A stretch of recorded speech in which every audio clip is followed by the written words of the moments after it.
Rain hammered the forest, sharp and cold, soaking her to the bone. Barefoot, bleeding, mud and blood clinging to her skin, she ran, each step a desperate gamble between survival and exhaustion.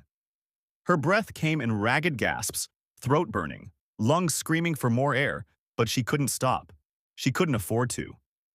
Behind her, the wolfish howls pierced the storm, not wild beasts, but something far closer, far more terrifying, her own kind or what remained of it. Her chest tightened, heart thrumming a panicked rhythm, as fear and recognition collided. She pressed through the brambles, torn branches scraping at her arms, leaving streaks of blood, her hands slick with wet mud. I can't shift. Not yet, she whispered, voice trembling, almost lost beneath the roar of the storm. Yeah, if they see the silver. If they see... Her words faltered into the wind, a prayer and a warning. The power within her, ancient and violent, coiled like a caged storm. She felt it surge, briefly, unpredictably. The ground beneath her cracked with a trembling groan, roots twisting like serpents, and the trees bent as if the forest itself recognized her presence, bowing in fear or awe. She didn't understand why, and that only made her pulse faster, her wolf clawing at the edge of consciousness. Lightning split the sky, illuminating an abandoned estate wall ahead. She stumbled, knees giving way on slick stones, collapsing in the rain. Every nerve screamed, her body trembling from cold and terror. Somewhere in the shadows, eyes watched. Sharp, unblinking, patient. Hidden, yet terrifyingly aware. She didn't know who or what it was, but every instinct told her, you are not alone. A flash of silver light danced across her skin, the hint of power she couldn't control, and the forest seemed to hold its breath. Every heartbeat echoed the same truth. This night would change everything. And as she huddled in the cold, shivering, unsure of what would come next, a voice spoke to you, the listener, softly but urgent. If you love intense werewolf romance stories filled with secrets, power, and fate, subscribe now to Moonlight Mate's story and stay with us. Because tonight, destinies burn beneath the moon. The wind cut through the forest like a blade, bending the trees and lashing rain against her skin. But even that could not mask the sound that froze her blood. A deep, resonant voice that rolled across the storm, calm, commanding, unshakable. It cut through the chaos of her panicked thoughts, slicing through fear as surely as lightning cleaved the sky. You. Name. Her blood ran cold. How could he know? She hadn't spoken it aloud in years, not to anyone, not to a single soul. And yet he had said it, as if the storm itself had whispered it to him. Her heart lurched violently, a strange mix of recognition and dread, her wolf clawing at her chest, sensing something it could not name. From the shadows, he emerged, tall, unyielding, walking with the slow, deliberate steps of a man who claimed he could not see. A cane tapped the wet ground, yet he avoided every root, every jagged stone, with uncanny precision. Not blind. Never blind. His presence alone radiated authority, control, and danger, a magnetic force that pulled at her even as her instincts screamed to flee, and the figures trailing her hesitated. The wolves, the ones that had been closing in with teeth bared, suddenly faltered as if the air itself had changed. Without a word, without raising his hand, he moved among them, a ghost of command and dominance, and they scattered, fleeing, unsure, yet unharmed. He had not struck them, yet they obeyed, terror etched into their every step. He came closer now, eyes, so piercing, even if she knew he claimed blindness, locking on her. You're safe, for now, he said, voice low, steady, wrapped in something she could not name. Protection. Warning. Challenge. Her wolf trembled, recognizing something denied, a connection buried deep and impossible. Mate? No, it could not be. Not yet. And yet every fiber of her body, every pulse of her heartbeat, throbbed with an awareness that went beyond fear. She wanted to run, to hide, but a strange part of her rooted itself in place, drawn by the undeniable gravity of him. Even in the storm, even soaked and trembling, Even with danger still circling like shadows among the trees, she felt it. She was seen. Entirely. And for the first time in years, she wondered if being seen could be both salvation and a trap. The fire crackled between them, shadows flickering across her soaked, bruised skin. But her mind was elsewhere, tangled in memories that refused to let her breathe. She saw it again, clear as the lightning that split the sky that night. The ceremonial stones, carved with ancient runes, glowing faintly beneath the silver flame that had surged from her hands before she even understood it. She remembered the heat, how it burned through stone, through the air, through her own bones, and the voices that had screamed at her, harsh, unforgiving, echoing in her ears. She is cursed. She cannot be allowed to live. The words rang out from the elders, distorted by fear and anger, by the weight of tradition they could not bend. She had been just 16, trembling, full of potential they could not see, and yet branded. Branded. Rejected Omega, cast out without trial, without mercy, stripped of everything familiar. She had walked alone through forests that whispered her shame, rivers that reflected her fear, nights where the stars offered no comfort, no guidance, only the cold silence of exile. Her power, silver fire, ancient and forbidden, flowed through her veins like a living thing, a constant reminder of a bloodline she had never chosen, a destiny too vast, too dangerous for anyone to tolerate. She had learned to survive in solitude, mastering small bursts, hiding her shift, containing her flames, yet always teetering on the edge of losing herself to it. Every step through mud and rain, every breath that drew in the storm, reminded her that she could destroy, or be destroyed. And yet here, now, in the flickering firelight of this cave, she felt his presence. He knelt beside her, hands gentle but firm, moving with careful precision over her injuries. Despite the cane and his claim of blindness, not a single touch missed, not a single bruise went unnoticed.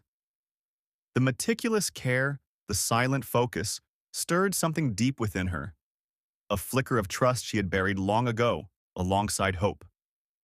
She wanted to pull back, to guard herself, to remind him and herself that she had survived decades alone and would continue to do so. And yet, she sensed something in him, something hidden beneath the calm, commanding exterior, something dangerous and truthful.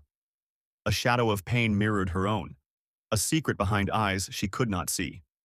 She wanted to reach for it, to unravel the truth, but the fear was there too. Fear of opening herself, fear of being seen, of being claimed, and fear of what she might become if she let her silver flame fully awaken in his presence. Her wolf stirred within her chest, restless, aching, whispering truths she refused to acknowledge. She wanted to trust. She wanted to believe. And yet every instinct screamed caution. Every heartbeat echoed the knowledge that to be seen was to be vulnerable. And in her life, vulnerability had always meant exile, rejection, and danger. And still, she could not look away. The forest opened before them like a cathedral, ancient and untouched, moonlight spilling in through gaps in the towering canopy. Moss-covered stones jutted from the earth, carved with runes older than the oldest pack she had ever heard of, older than any law, any tradition, older than the memory of her own exile. Each step she took seemed to echo in eternity, the air thick with an energy she could feel thrumming beneath her skin. Her heartbeat quickened, not entirely from fear, but from something deeper, something that whispered of destiny and inevitability. As she stepped into the center of the grove, the runes ignited. A soft, silver glow traced along the cracks in the stones, as though recognizing her, calling her by a name she had long tried to forget. The light moved beneath her feet, coiling and pulsing like a living thing, and her breath caught. Something inside her stirred. A memory, a power, a call she had resisted for years, and the forest responded. Leaves trembled without wind, shadows stretched and leaned toward her. And for a fleeting moment, the world seemed suspended, holding its breath. Visions tore through her mind. Sudden, impossible, vivid. A throne, carved from obsidian and wrapped in flames that burned with cold fire, dominated a clearing she could not place. Wolves bowed before it, their heads lowered, eyes filled with reverence or terror. And there, on the throne steps, an alpha knelt, not with humility, but with surrender. Others fell around him, their bodies crumpling as if the very air itself rejected them. She wanted to look away, to turn and run, but something rooted her in place, forcing her to see it all. And then the voices came, soft, layered, yet echoing as though carried from another time. The one with the silver flame, the child of balance, the harbinger of what is to come. Their tone was neither cruel nor kind, but laden with truth she could not deny. Her throat went dry. Her pulse thundered in her ears. The alpha beside her shifted uneasily, his hand brushing hers almost imperceptibly. "Power like yours. It ends kingdoms," he said, low and heavy, the weight of it pressing into her chest. His words were warning, admonition, and fear all at once. She swallowed, feeling the pulse of silver fire beneath her skin, a tremor she could barely contain. "Then why does it feel like it chose me?" she whispered, her voice trembling in the hollow stillness of the grove. The forest seemed to respond, drawing a deep, resonant sigh through the branches, and as though acknowledging her question, as though affirming that the path was already written. And yet, she felt the tug of defiance, the spark of choice fluttering beneath the inevitability. She could feel it. The destiny the voices spoke of was hers.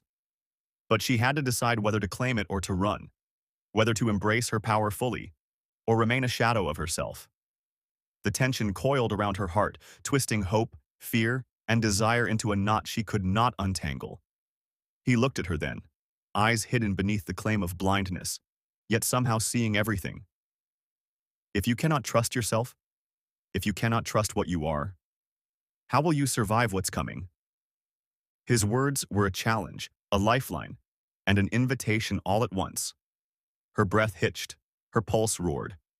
And in that moment, between fear and awakening, she understood that nothing, no exile, no betrayal, no past, could protect her from what she was destined to become. The forest grove, once sacred and silent, erupted into chaos. Shadows twisted unnaturally as figures emerged from the mist, their eyes sharp, teeth bared, not with hunger, but with accusation.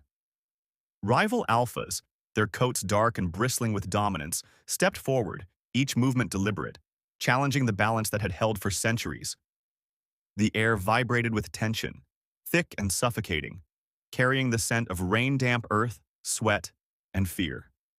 "She's the weapon," one voice thundered, echoing across the grove, reverberating against the ancient stones. Every syllable felt like a blade slicing through her chest. The words cut deep, not just at her, but at the fragile bond she had begun to trust. Whispers of her past, art of exile and silverfire, spread like wildfire through the crowd, each accusation adding weight to the unspoken verdict. She did not belong. The alpha beside her stiffened, his jaw tight, every fiber of his body coiled like a predator ready to strike. His hand brushed hers, just a touch, but in that brief contact, she felt both reassurance and warning. "Give her to us," a rival demanded, eyes glinting with power. "Or choose your pack over the girl."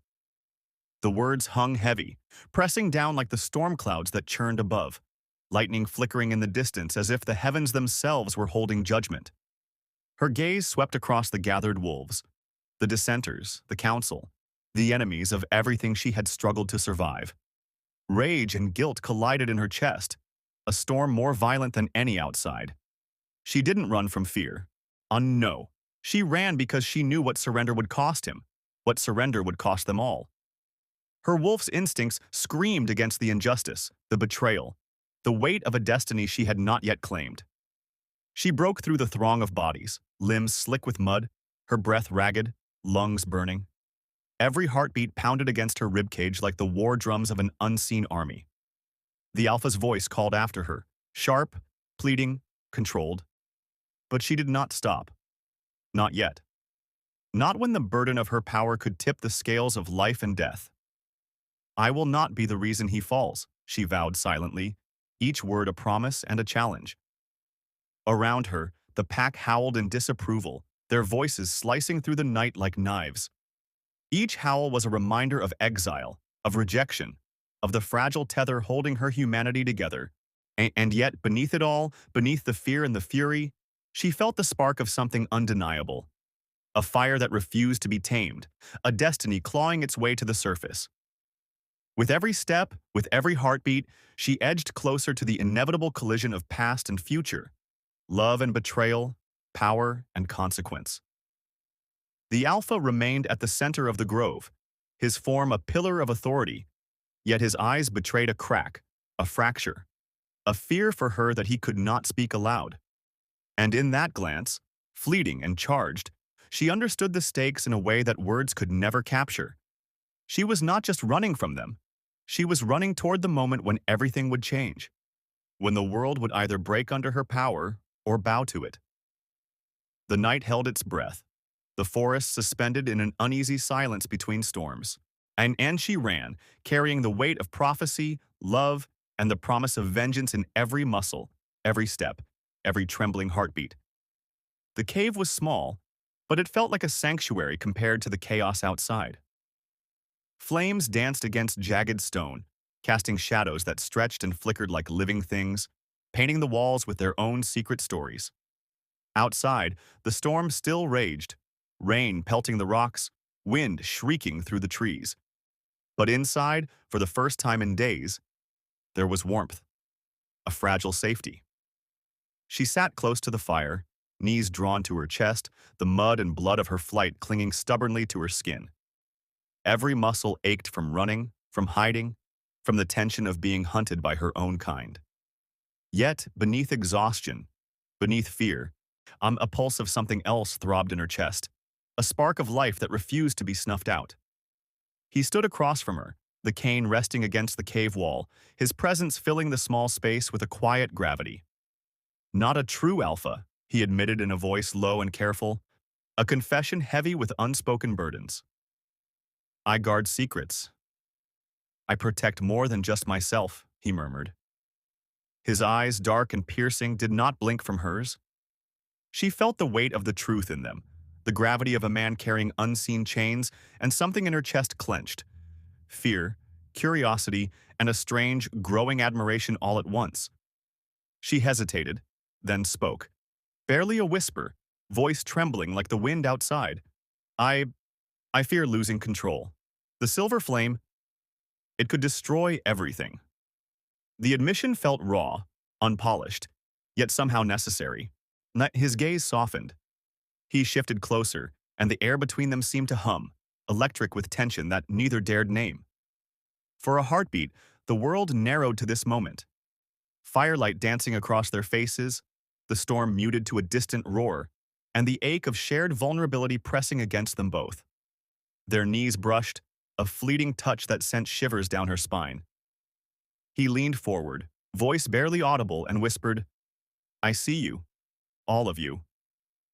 The words struck deeper than she could have imagined, wrapping around her like a cloak she hadn't known she was longing for.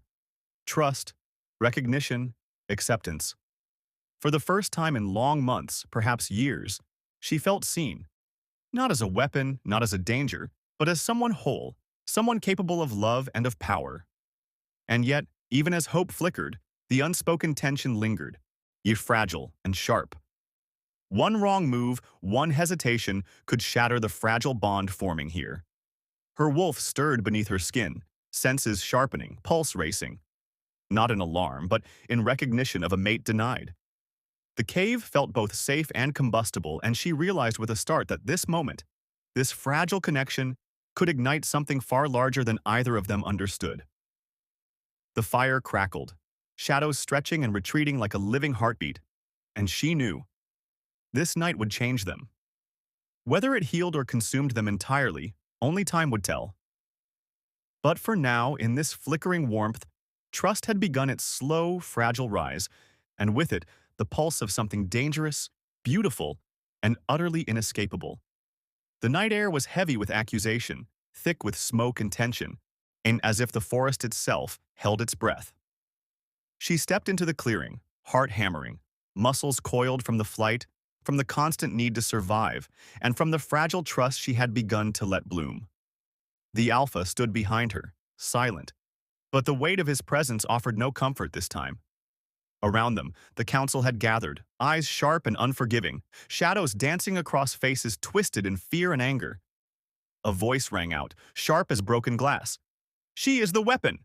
Her power will destroy us all!" The words hit her like a physical blow. The prophecy they had whispered in reverence, in awe, in cautious hope, was now twisted against her, wielded like a dagger. She opened her mouth to speak, to deny, to explain, but the council would not listen. Their verdict had been cast in ice and steel. She must pay, or the pack would fall. The Alpha's hand tightened at his side, a flicker of doubt passing through his eyes, torn between duty and something deeper, something he could not name aloud. His voice, low and pained, urged restraint, reason. But even he knew the council's fury could not be stopped by words alone. She felt it then, the raw, devastating weight of betrayal. Not from a stranger, but from the very ones who had sworn protection, who had once called her sister, Omega, or kin. Then it happened. The silver flame, that ancient, forbidden power she had spent years mastering in silence, erupted from her like a living thing. It swept across the snow, twisting white into light, igniting flakes into sparks, carving through shadows with a brilliance so raw it burned eyes and hearts alike. Trees groaned under the force, their branches shivering, shattering in arcs of ice and fire. Wolves howled, startled and enraged, their own instincts sensing the transformation, the surge of a power they had feared yet secretly revered. Her chest heaved with rage, hurt, and an electric clarity. The Alpha reached for her, words faltering, hands shaking, but she could not stay. Not now. Not with the council's verdict still ringing in the air.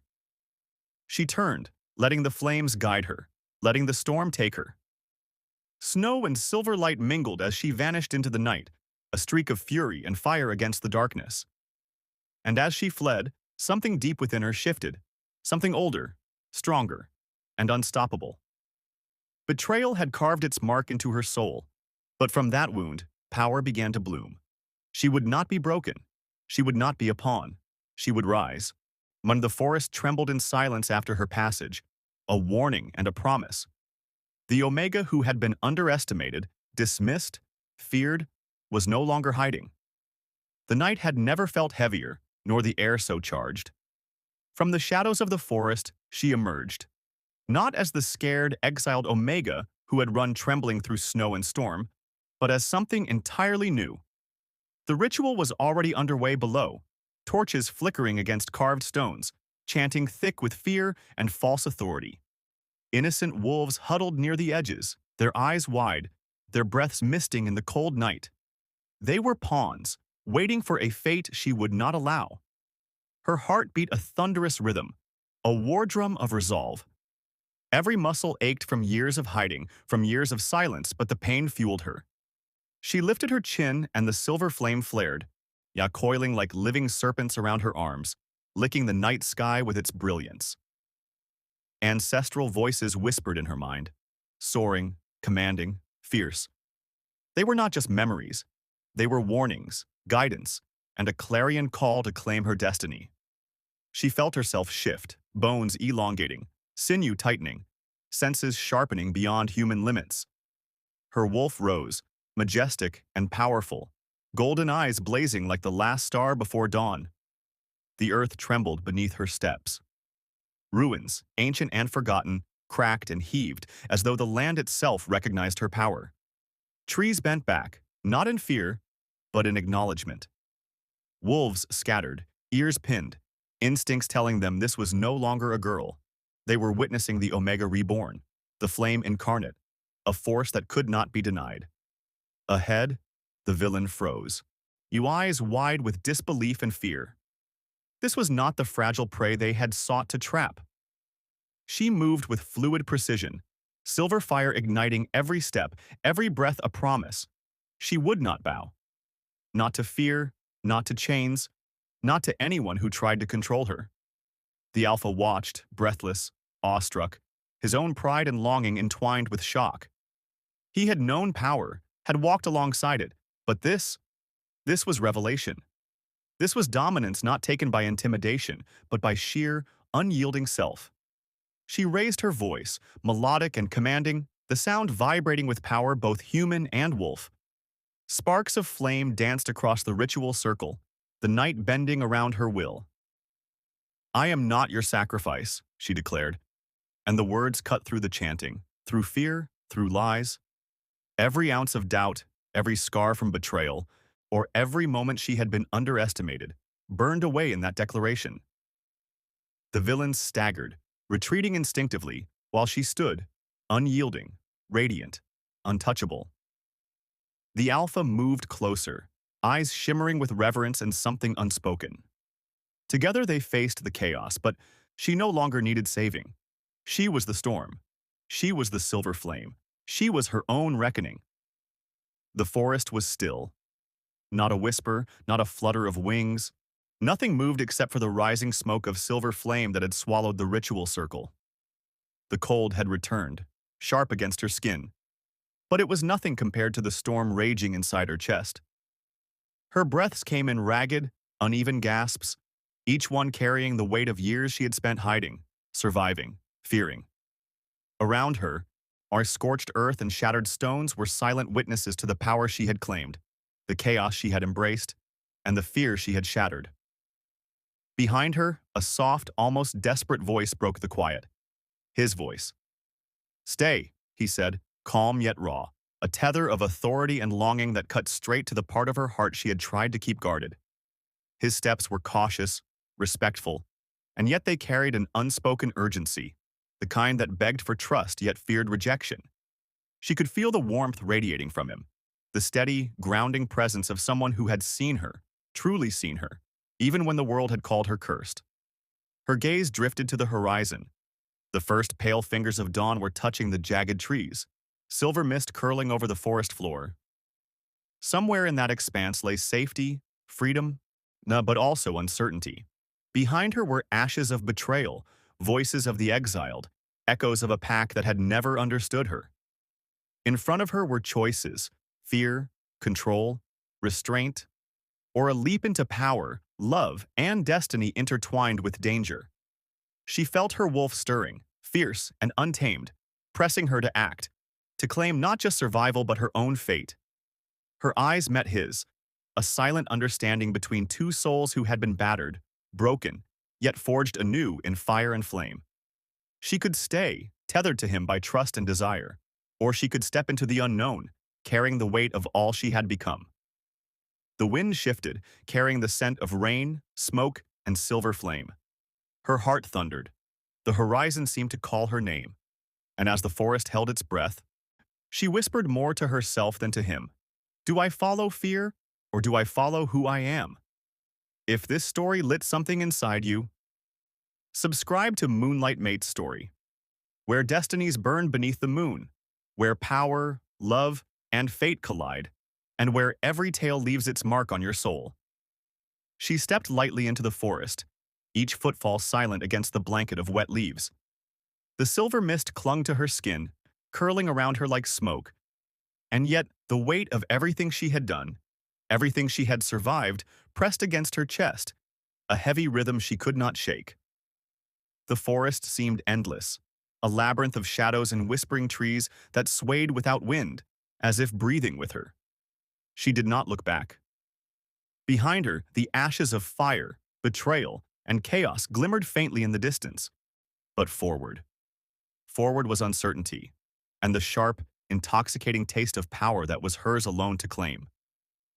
Somewhere beyond the twisting trunks and tangled roots, eyes watched. Not one pair, not a single hunter, but dozens, hidden in the shadows, their gaze sharp, calculated, hungry. She felt them, the prickle of awareness crawling along her spine, and a cold thrill ran through her veins. She was no longer just the girl who had fled, who had hidden. She was the storm now, the silver flame made flesh, tempered in fire and betrayal. Yet still she was alone. A voice echoed softly, barely more than a breath carried on the wind, yet it made the forest still even more than the weight of midnight itself. She is not the only one. The true alpha hasn't risen. Yet. The words sank into her like knives dipped in ice, leaving tremors in her chest and shadows curling at the edges of her mind. Something was coming. Someone was coming. But the voice did not belong to her enemy. It was prophetic, a promise, and a warning rolled into one. The moon overhead dimmed, shrouded behind a veil of clouds, and the forest seemed to inhale. Every leaf, every shadow, every whispering branch waited. And she walked on, step by step, silver flame humming beneath her skin, heart hammering with anticipation, fear, and the reckless thrill of destiny. And somewhere, in the deepest folds of the night, something unseen moved with a patience born of centuries, eyes like molten gold following her every heartbeat. The story was far from over, far from complete, and the world itself seemed to hold its breath, waiting for what she would become. The screen of night swallowed her whole. A fade to black,